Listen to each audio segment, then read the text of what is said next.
Hey everyone, and welcome back to another video from our To Mulligan or Not Mulligan series where we basically practice our starting hands. And so today we are going to be using a Ruby Amethyst Bounce deck. And before we get started, we are going to pop that deck list up on the screen here for you to take a peek at really quick.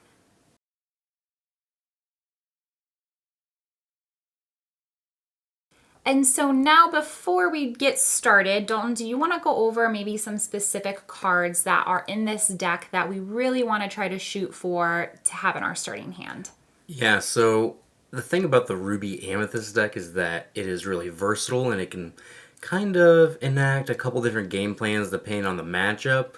Against aggressive decks, you'll definitely want the Olaf and Cusco into Madam M Fox starting hands, maybe Maui's, or if they're a little bit slower, then maybe you can get away with holding a Be Prepared in your opening hand. If it's a more controlling deck, then you're kind of looking for Friends on the Other Side or Merlin Goat. Those are your really strong card advantage cards that you want early in the game because the early cards just don't matter as much. So it just kind of depends what you're playing against, but in the dark, you definitely really want the cheap characters if you don't know the matchup because you don't want to get ran over. Mm-hmm. All right, so without further ado, let's go ahead and get started. So let's get our first 7. All right, so we have Minnie Mouse Surfer, Madam M Snake, another Minnie Mouse Surfer, an Olaf, which we said we're looking for. We have Cusco Llama, Teeth and Ambitions, and Ursula. I think, do we want to me guess and you say whether you agree? Yeah, so we're just gonna act like this is against an unknown opponent, right? Mm-hmm. So yeah, Dana, what do you think we would do here? So against an unknown opponent, I think we'll definitely put Ursula back just because for right now she's uninkable. She's pretty expensive.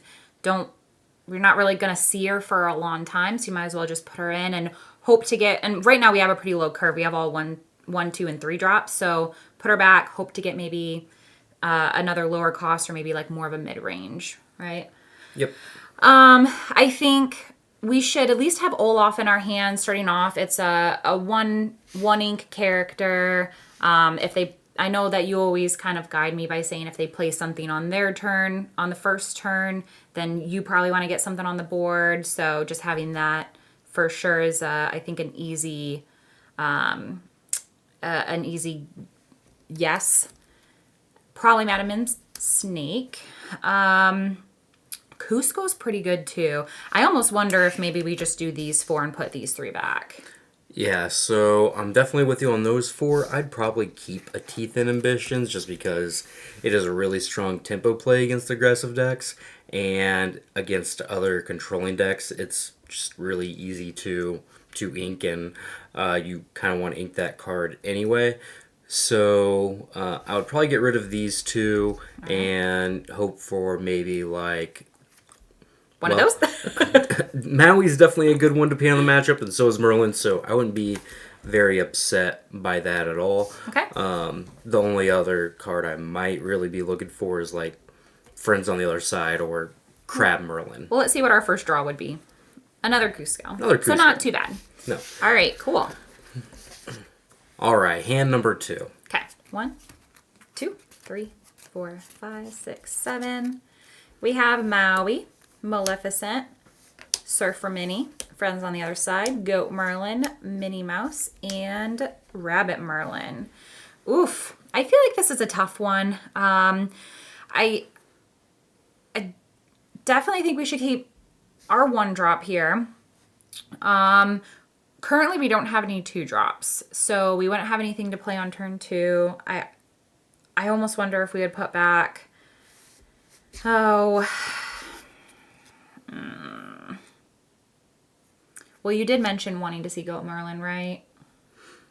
Or put him back. I don't know. Honestly, other than Minnie and Friends on the Other Side, I don't know what else to do. Yeah, I meant to say against the controlling matchups, you probably want the Rabbit Merlin. Oh, okay. Because he provides you that card advantage.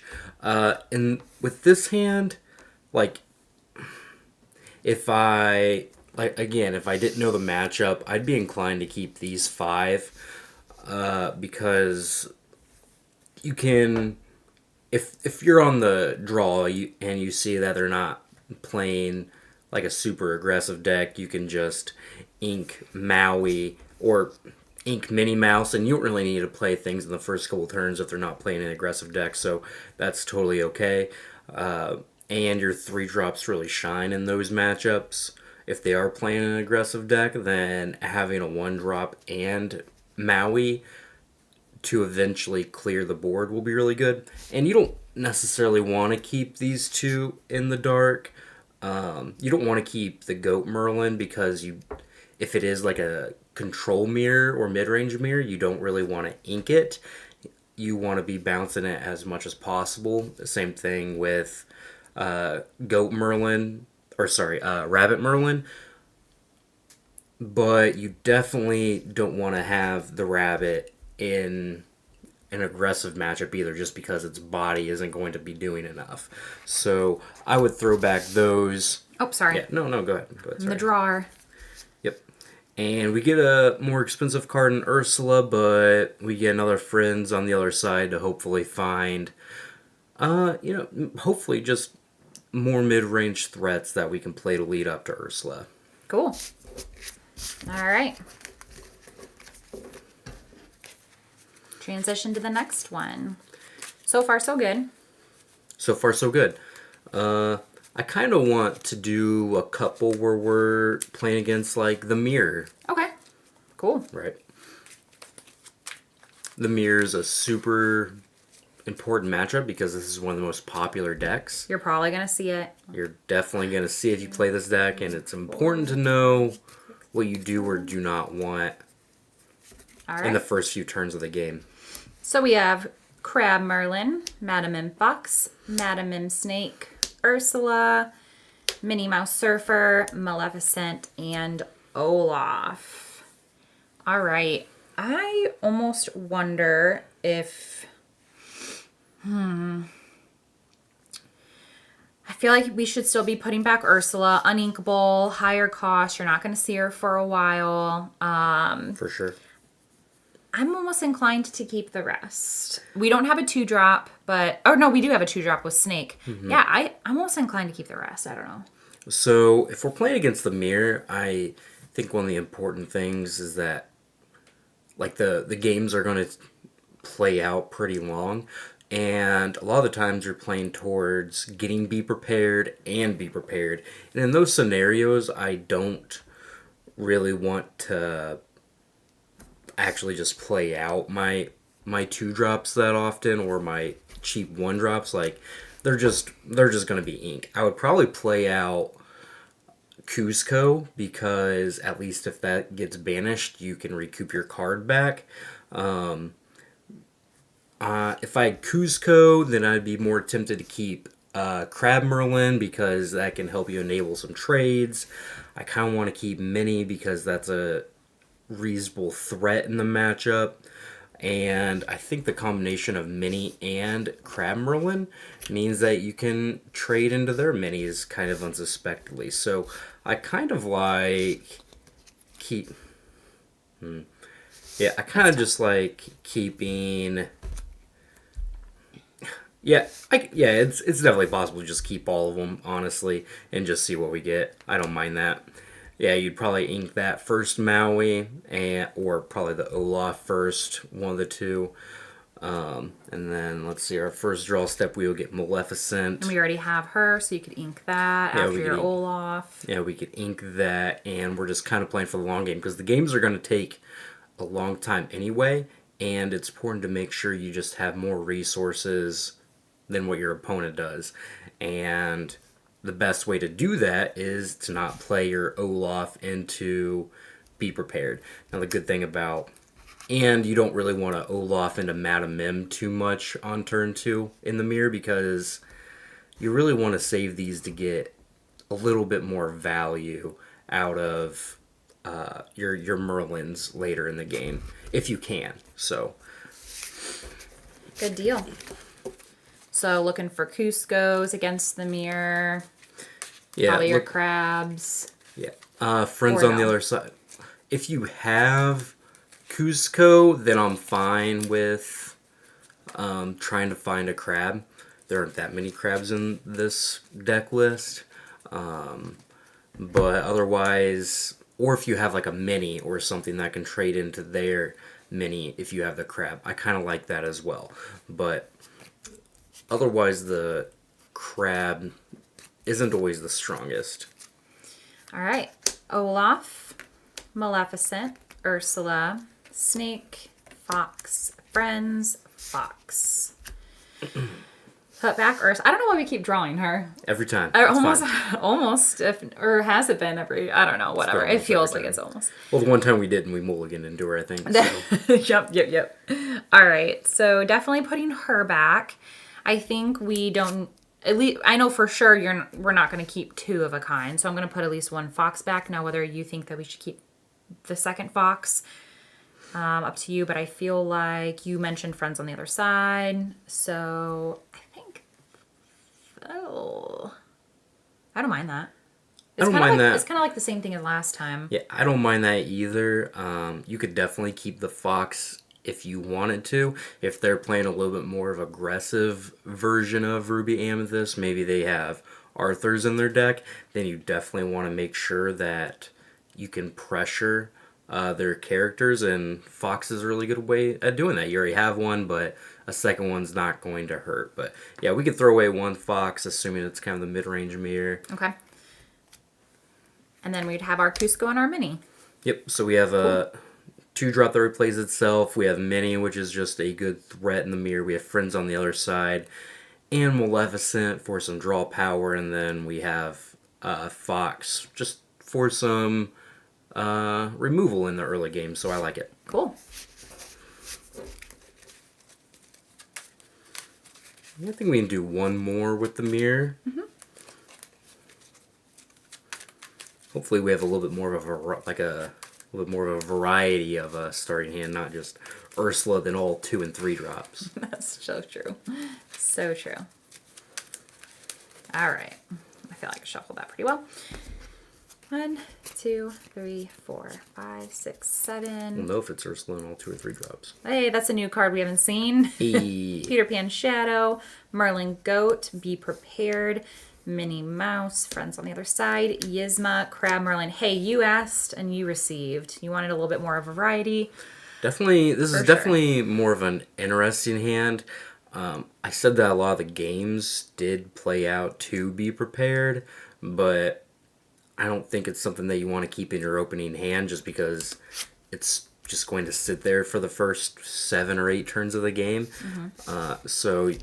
And if you have enough card draw in your deck, you'll probably draw one by the time you need it anyway. So I'd rather throw that one away. Again, you don't want to keep Goat Merlin because you don't want to be forced to ink this in the early game in the mirror. Mm-hmm.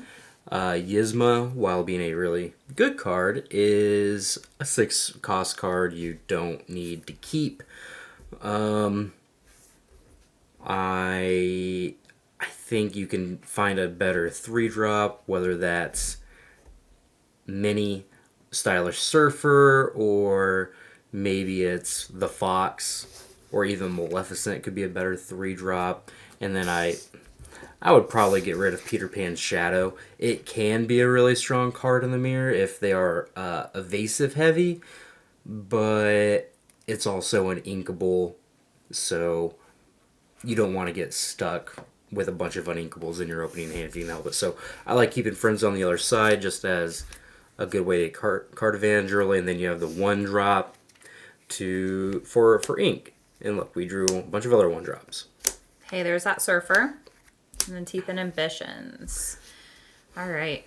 All right, so this is a hand where you're probably just going to ink the first 3 turns as 1-drops and then play a Maleficent or a Stylish Surfer, but that's okay because I'm sure once we get to Friends on the other side, that'll just smooth the draw out because that card's so good. Cool. All right. How many more?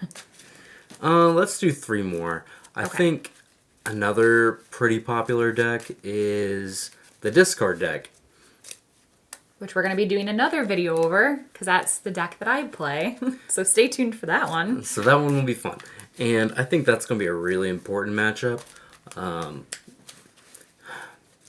It's if they have like the Bucky into Prince John draw, it can be really difficult. But I think kind of knowing how to play the first few turns of the game is really important in that matchup as well. So, All right. Stylish Surfer, Yzma, Maleficent, Teeth and Ambitions, Madam and Fox, another Madam and Fox, and then One Drop Mini. so the way those games play out a lot of time in my experience is that your Teeth and Ambitions don't do anything because they're cheap characters, just don't get banished to it. They have the ability to not get targeted, which is very annoying. So, and they're often not questing in the first few turns of the game, so you want to try to pressure them with something like Mini Stylish Surfer. So that's a good one. I like to have a Madam Mim Fox just so if they like seeing a sudden chill or something like that with Bucky or Prince John, you have a way to pressure it. And I don't mind keeping the mini because the chances are is that you're just going to ink that because you just can't empty your hand and discard valuable cards that you would want to actually play. So it's important to make sure you just ink your 1-cost cards because they're not going to have a giant impact on the game. The other card I keep is probably just Maleficent because anything that nets you additional cards is going to be good in the matchup. And Maleficent plus, I mean, she just replaces herself, but Maleficent plus Fox creates additional card advantage, and that's important. So I would probably get rid of those 3. Oh. I'm going to grab 4. 2 Mauis and Marlin Crab. So Sorry. it's kind of awkward. Like, this isn't the best hand because in this matchup, they're just not questing for the first few turns of the game because they're just trying to set up their discard characters and their synergies, and like those characters just can't quest, otherwise they get banished and they don't get any value off of it. So this is a very anti-aggro hand. It's not necessarily a hand that's going to be great against that matchup unless they're playing a little loosely. So First draw. yep. Stylish Surfer's actually not a bad first draw because, like I said, it is one that can actually just pressure them. So by getting a lot of lore, and that's one of the ways to beat them since they're not questing in the first few turns of the game. It's really important to just try to race them if you can. Yeah. I definitely felt like when you and I were playing each other and I was using that deck, you playing your evasive characters was one thing that I was scared of. All right, let's do one last one. 4, Go for the gusto 5, on this 6, one. 7. All right, Lady Tremaine. We haven't seen that one yet. Goat Merlin, Madam Mim Fox, Friends on the Other Side, another Fox, Be Prepared, and Always Classy. I feel like we keep seeing double foxes, to be honest, but all right. I feel like knowing that you're playing a discard deck, you're definitely going to want to keep Friends on the Other Side. Yep, definitely gonna keep Friends on their side. It's just one of the generic best cards in most matchups, so want to keep that.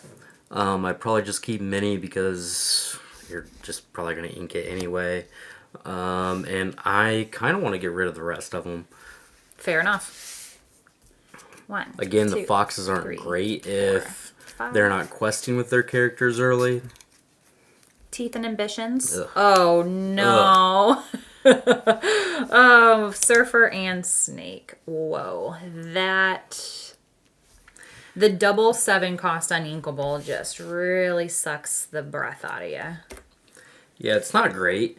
I think with this hand, you're just going to ink the first 3 turns, not play anything, play mini, and then hope mini plus friends on the other side, and whatever you draw in the next couple turns is going to be good enough.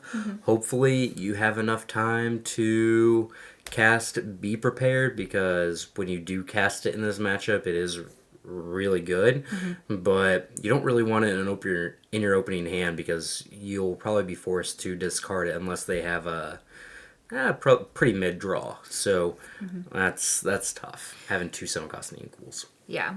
So I know we do this in our other videos, but we haven't done it in this one yet. Do you want to try to play out the next couple turns with what we would draw? Yeah. What we would ink? Absolutely. Okay. So you said, do we want to be on the draw or on the play? Because that determines whether I... Let's just say we're on the play, just Okay. because we have our 7. I'd probably just ink mini. Okay. And then next turn, you would draw 6 cost Yzma. I'd probably just ink the Yzma. Like, it's not very good in the matchup.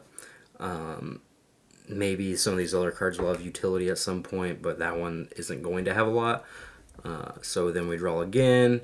Maui, that is one I don't really want to ink. I'd probably ink the Teeth and Ambitions and play the mini.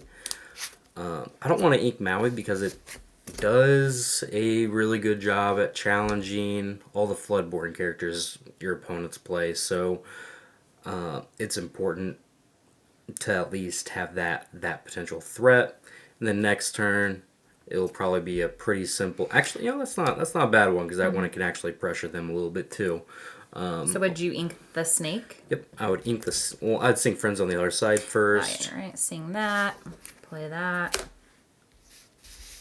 and then ink the snake. Well, you gotta draw cards from Friends on the other side. Oh, you're right. Yeah, I would still ink the snake. Because that gives you both. You get card draw there.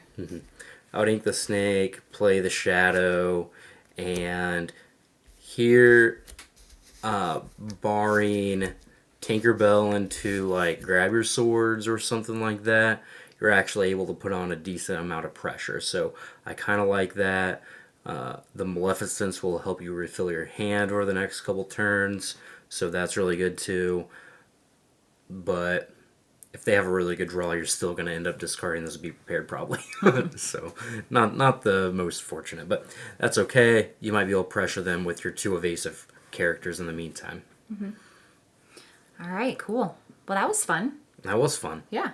So next time, like we said, we're going to be using my discard deck to Mulligan or Not Mulligan. So stay tuned for when that video drops. But until next time, we hope you guys have a great day. Have a great day, guys.